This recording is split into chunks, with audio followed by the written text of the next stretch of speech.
شارزی کنه خدای مازنات بیچاره که انسان خیلی نبی که کنه زلمه سعیدی قرآن خوینی ولی یه خدای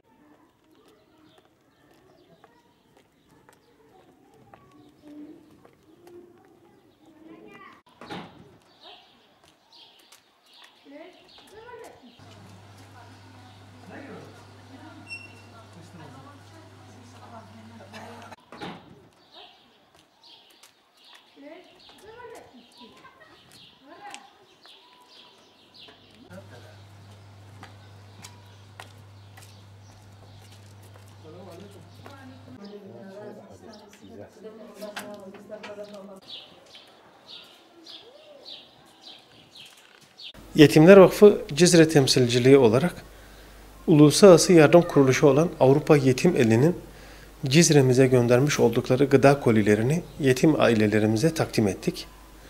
Uluslararası yardım kuruluşu olan Avrupa Yetim Eli'nden, vesile olanlardan ve hayırseverlerimizden Allah razı olsun. Rabbim kabul buyursun. Yetimler Vakfı Cizre temsilciliği olarak Cizre ilçe merkezinde ve bağlı köylerindeki yetimlerimize ulaşma gayreti içerisindeyiz.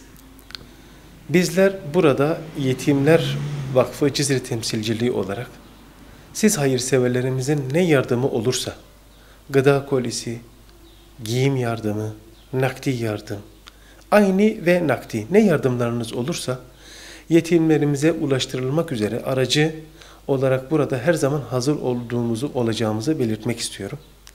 Çünkü dünyanın en güzel sevinci bir yetimin tebessüm etmesidir. Yetim gülerse dünya güler. Yardımlarınızı bekliyoruz inşallah. Biz de aracı olarak onlara her zaman anında ulaştıracağımızı belirtmek istiyoruz. Teşekkür ederiz.